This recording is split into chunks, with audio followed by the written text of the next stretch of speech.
This podcast is brought to you by StarCharge, the largest EV charging manufacturer in the world, and is also a provider of residential and commercial battery storage and microgrid solutions. And Kempower, the reliable, quick, and scalable EV charging solutions for everyone and everywhere.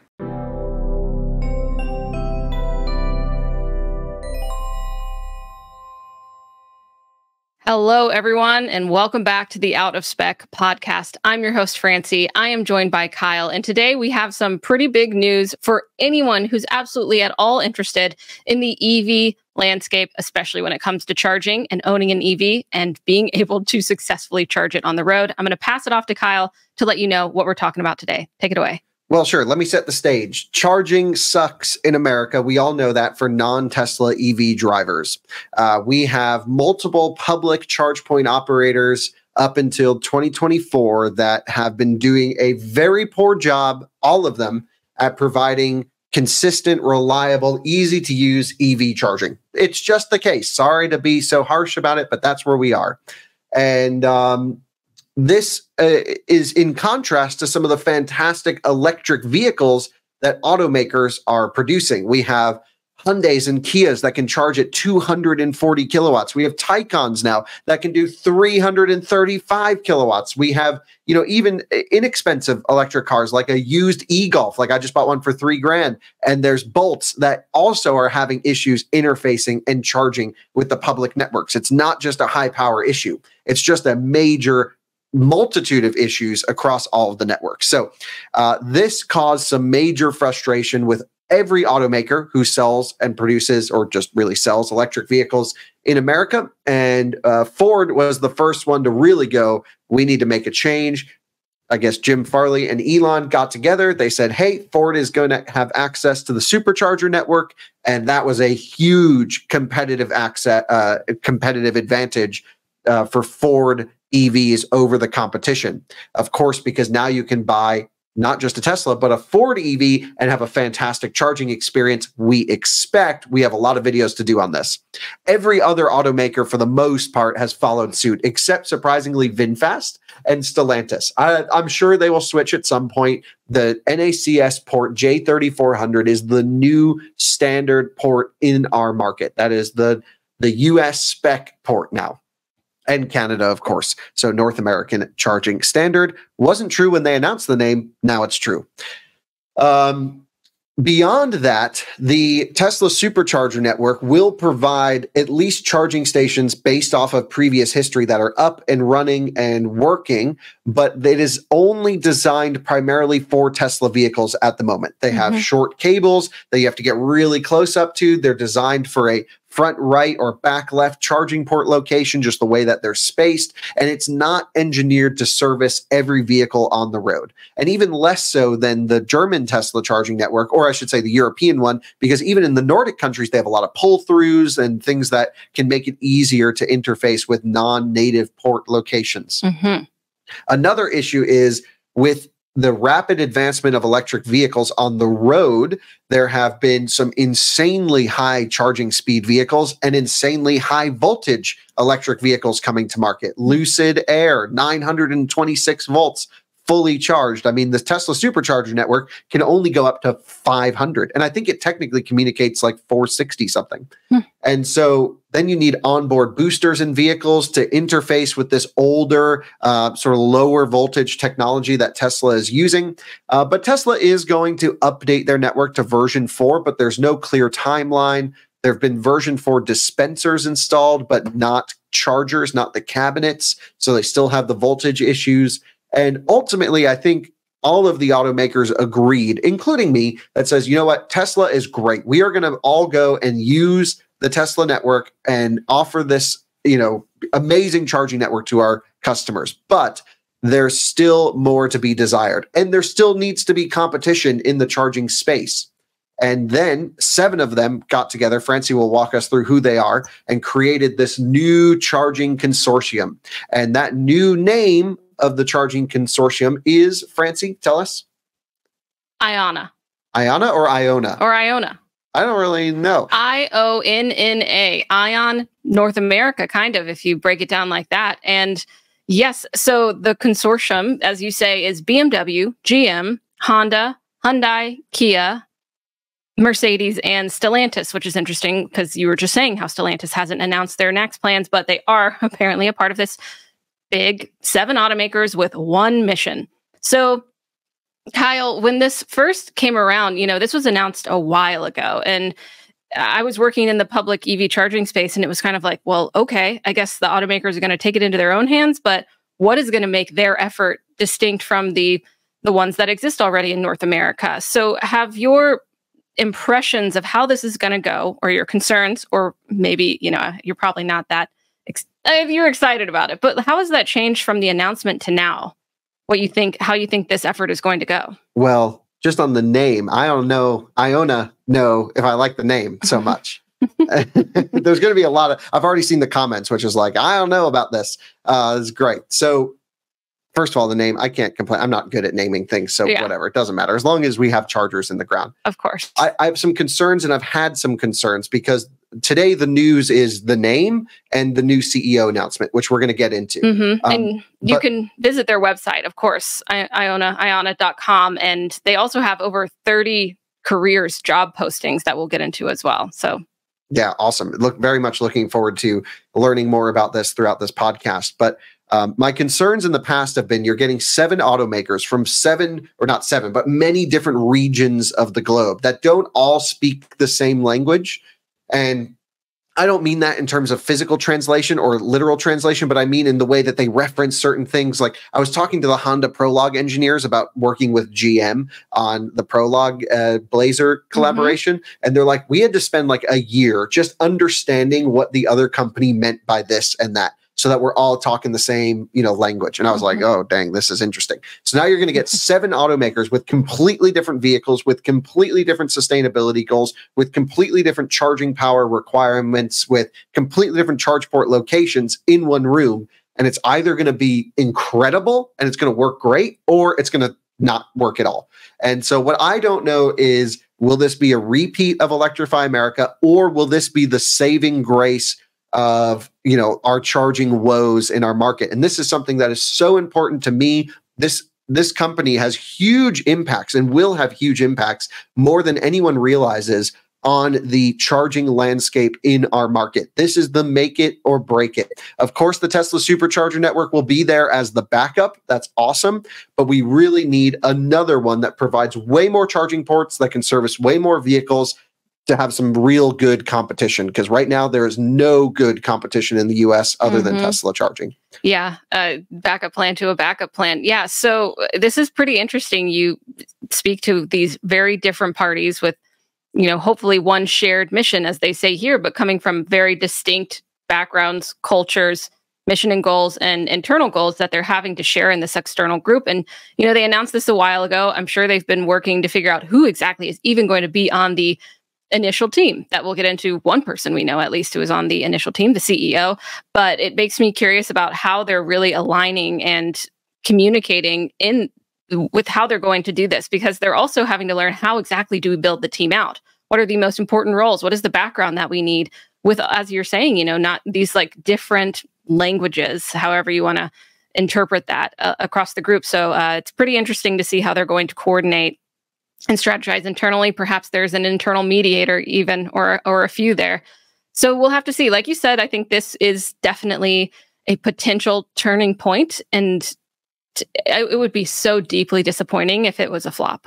Well, we have some things. Okay. Well, I me and charging, we have a low bar, but I also have I don't think anyone's going to be able to do this properly. So I really hope they prove us wrong. And one thing that's not starting out on the right foot, I think, is Out of Spec got no communication about this ahead of the press release going live. I mean, I feel like we cover the space pretty closely, more than anyone.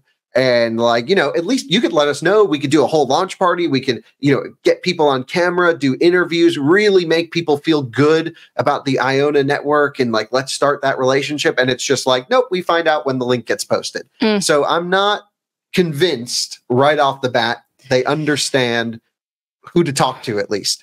That is a really interesting point, because more and more research that I do in this space, every single part along the way, I don't care how big or how small, or at the beginning or at the end, collaboration and transparency is so key. So I think, yeah, obviously you've been covering this for so long.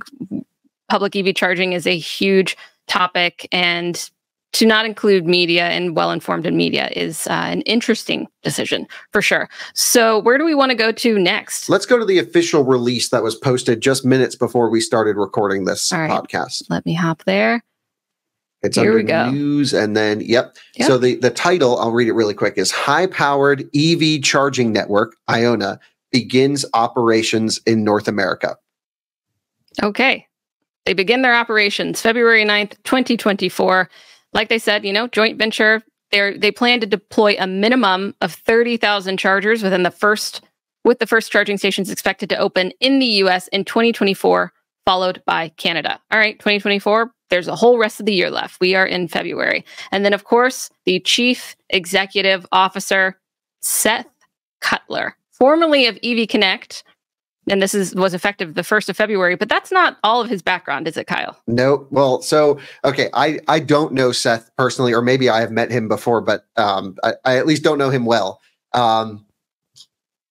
Okay, this is very curious to me. I don't want to start everything off just like hammering everyone and not, because we're pretty harsh on charging networks. So we need to give them the time to figure everything out. But I think these folks really need to realize that public perception and reliability are so important to actually the transition to electric vehicles. Because if people can't rely on a network, they're not going to buy an electric vehicle. And right off the bat, after I posted the things on Twitter and LinkedIn, we're already getting the comments. I know it's going to come up. Seth's previous job was, let me just pull up, I'm just pulling up his LinkedIn here so I don't get this completely wrong. He's now the CEO of IONNA. Before that, he was the president and COO of EV Connect, which is sort of a network running charging stations. And a few years below that, right, this is, he then went to Super Aluminum Castings, Patriot Founding and Castings. He was the president of Ermac Foundry and Machining. So he had a couple different things, just a few months of time. Maybe those were just rebrandings. I don't know. But for 2 years and 6 months, he was the chief engineer of electric vehicle infrastructure for Electrify America. Right. It says here in the release as well, he had orchestrated the development and implementation of a high-powered charging network as chief engineer in the early phase of Electrify America. So, that's not a good background. I would take that off my resume if I were him. I mean, I think it is interesting. Electrify America has one of the worst reputations in the EV charging space. Sure, they are abundant in their locations, but reliability of them has been hugely not reliable. There. So, he was the chief engineer. So basically what I think Electrify America did in the early days that was extremely impressive was build out electrical grid interconnections, basically having transformers and high power units in the ground extremely fast at a huge rate. And they really nailed that. They found good locations, not great. Walmarts aren't great, but they had to get them in the ground. They made some cool partnerships. They put high power connections in. That's the hardest part. I'm not sure based on this that Seth had any role in that. He said, yeah, maybe it did, but he also, worked on the cloud backend, thousands of chargers, and something to manage and monitor the network. Those are all things that just suck on Electrify America. So I hate to be, again, we should really reach. This is why it would be awesome if IONNA could call us ahead of something like this, so we don't just get the wrong impression looking from the outside in. But this is our raw impression coming from a mile away, right? If you working in media. Yeah, absolutely. Like they knew this was coming. So at least they know, like next time call us so we can learn and meet this dude and have an interview before we just go looking at the resume. So I want to take one quick pause. If we, obviously we are skeptics. We have some cynicism here. Not that it's unjustified. What do you think are some benefits to having 7 automakers working together on this? Money, research and development, the resources behind them. Yeah, if they get aligned, there's tremendous potential here. Absolutely. And the huge commitments, huge spending going. I think it's great that one of the, that the main CEO is not coming from a particular automaker, but coming from an agnostic source to try and, manage all of the parties. He's going to have a tough job. Not only is he going to have to build and install charging infrastructure everywhere, but he's also going to have to manage the expectations of all of these automakers on different timelines with different spend requirements. And it's going to be really, really crazy. You know what that reminds me of is that, before this really broke, I was doing some sleuthing earlier because some mice were whispering in my ear, and I found this page, ionna.com/news/CEO, and I haven't refreshed it since I first found it, but it says new CEO, yesterday's date, February 8th, and then it says lorem ipsum dolor sit amet. And of course, we see just weird things when pages aren't developed, but this does translate into the pain of an average man, which is kind of what you were just talking about. This might be a very painful transition for this man. Yeah, it's possible. I mean, that's like the typical lorem ipsum, everything, starts this way with generated text. But I like that you went through and actually translated it. I never knew what it meant. There you go. It's Latin. Yeah, there you go. Just kind of, pain of an average man. I mean, it's going to be a tough job. So the big question is Seth the guy to do it? Well, if 7 automakers agree, then there must be something cool about him. He's got to know what's up. But the track record, I'm not sure what happened at EV Connect recently. I do know that they were having expansion and some good things going. So ultimately, I think it would be great to have a conversation. It'd be great to have him on this podcast as soon as possible for interviews so that you and I can get to know him. We can feel him out. We can feel out the IONNA thing. And we can really, say if this, predicted to work or not. Ultimately, we don't know what hardware they're going to be using. I'm hoping for Alpitronic stuff. And also Kempower and also, all of the other really high quality charging hardware. I can't imagine they're just going to go with one charging hardware. I think it's going to have to be multiple. No one could do 30,000 chargers in a year. Maybe I'm wrong, but there's going to be a bunch. I mean, it makes me wonder, of course they've probably looked into this a bit, but I'm sure have a lot of things that they have been prioritizing into actually building up the company on the back end. But they do, have these over 30 job openings, which we can kind of go to, if you're interested, just feel free to. Yeah. So they have a technical director, $100,000 a year. Yeah. Doesn't seem like enough. So they have everything from charge point management system software opening. But so, over 30 job openings, and including the chief engineer of charging technology, which they asked for, just by the way, just some context, over 10 years of experience with charging technology, and then deep technical understanding of OCPP, ISO 15118, and DIN. And then they have the CPMS lead, over 5 years of work of experience with charging technology and a knowledge base similar to the chief engineer of charging technology, including an extensive experience in developing and managing cloud software to manage and maintain charging equipment. Seems pretty basic, to the point. But yeah, $100,000. I don't know. You're taking on a big leap of faith, but not a lot of money. It's not a ton for how pretty monumental this effort will be. I totally agree, and I'm sure for the right guy, they'd bump up the pricing there. But yeah, it's all to be. So here's what is really going to be the telltale. The CEO is only one part of this IONNA situation. Oh yeah, head of state. You have the automakers as well, but they're creating an entirely new company here, a joint venture, and it is all about the people. And so my question is, are the people, they're asking for a lot of people with experience. And yes, you need people with experience, but all of the people with experience in this industry have all not built a good charging network. Not one of them is good. Even Tesla has issues. I'm just saying this to be totally transparent. Are there actually enough talented people in our market in the US to pull this off?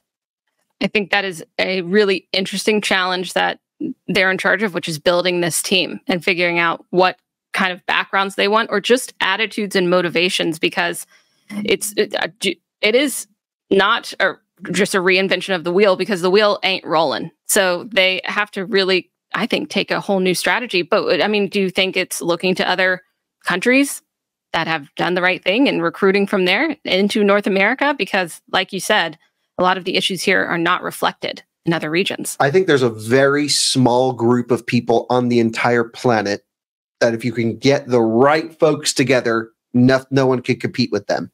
But it's like, you got to start pulling and cherry picking. You can't just say anyone applies. Like, you need the right people in the right roles. I think we've seen from Electrify America, the wrong people in the wrong roles. And that is partially what led to I would say, the current failure of the network. It is improving. There's the things happening, but it has been rough for 5 years. I mean, that's crazy. So I think totally different approach here is needed. Yeah. And I agree. And not too fast, right? Of course, we need electric vehicle charging that is reliable, actually, as quickly as possible. But to roll out something just to throw it out there, I think that, I don't think that that's the approach. I think it should be small pilots to make sure what they work, because they don't, they say they're going to have it by the end of 2024. So if in the ground, there are a bunch of electric vehicles driving around for years and years. My e-Golf is 10 years old, as an example, or I don't even know how 26 yet. Almost 10 years old. My Coda is over 10 years old. These are cars that get driven. They have extreme weather changes. They're crashing into bumps. They're getting smacked into things. They live a really harsh life, but they still work after 10 plus years of abuse. Yeah. A charger that just sits in a parking lot, that doesn't go anywhere, that sometimes is covered, breaks within 1 year, almost guaranteed. So we really need whatever the Toyota Corolla of charging is, which is just something that will not die. You can't break it. That's reasonably priced. That's reasonable to look at. That's easy to use for a general consumer, and then put those everywhere. So a lot of this is hardware. Agreed. Much of it is software and integration. A lot of it, of course, is the interoperability between the cars, the hardware, and the back-end networks. Yes. And this, very early on, we'll know if IONNA's got it or not. Oh my gosh, yeah. Take a case study from everything that has tried to work in North America, point out all of the failures, figure out how not to repeat those. Yeah, I mean, it's going to be interesting to watch this. And I hate that we're coming off a little harsh at the beginning, but I think it's important that they know, because they've never spoken to us before, and that our audience knows that this has to work. And if it doesn't, it's like Out of Spec could be your best friend or your worst enemy. I'm not sure what it's going to be yet, but I hope we can at least have a working relationship to tell their stories, to learn and share the message of all charge point operators across the US. It's not starting off well with no notes or information to us from them. And so I really hope the PR department's like, holy crap, there's us, there's other outlets out there as well that we need to get the stories out. That's what we're here for. This is the transportation system in North America. This is huge. I agree. It carries a lot of weight, and we will follow it with integrity and, praise and criticism and just analysis along the way. That's really what we're doing. And we know that all of y'all that are tuning in are interested as well. So we will make sure to stay up to date. I look forward to, hearing more from their team and seeing what the next news is. Yeah, let's get Seth on this podcast as soon as he's able to. Or even some of the engineers working on it. So seriously, open invite, come on, tell the story. Let's be transparent. We know it's tough to start a new company. I can't imagine the difficulties that they're going through just working through 7 automakers. It's got to be transparent. People have to have confidence that the right people are running this. Otherwise, the electric vehicle transition will be pushed back another few years to come. Let's not do that. Right. It's so important. I don't think people realize how important this consortium of charging is. It is. Let's take the bull by the horns. All right. Thank you, Kyle, for coming on the course, and let us know what you think, y'all. Really interested to hear. And like I said, interested in getting some of their team onto the podcast. We'll stay tuned. Thank you for tuning into the Out of Spec podcast. We will see you next time on the next episode. Bye-bye.